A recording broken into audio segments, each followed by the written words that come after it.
Jazzing up your English. The magic behind the phrase, jazz up. Hello, English learners. Today, we're diving into a colorful and musical phrase, jazz up. By the end of this video, you'll understand its origins, its meanings, and how to use it in everyday conversations. Let's get started. The phrase, jazz up, originates from the vibrant world of jazz music, known for its improvisation and lively tunes. In its early days, jazz musicians would add their unique twists to tunes, making them more exciting and engaging. This act of enhancing and embellishing the music led to the creation of the term, jazz up.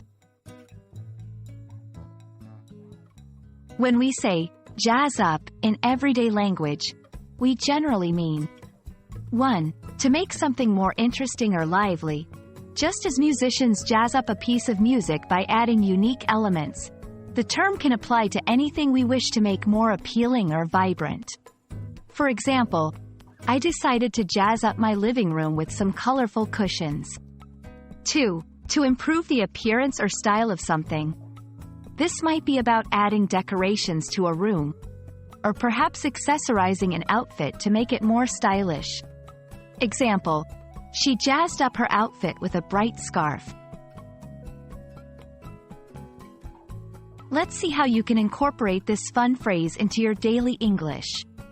1. The party seemed dull, so we decided to jazz it up with some games.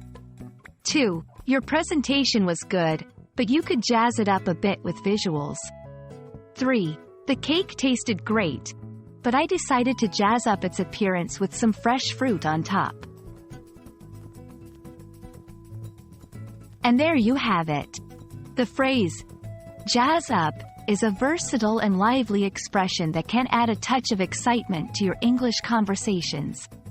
Remember, language is not just about rules and grammar, it's also about expressing ourselves creatively. So, go ahead and jazz up your English.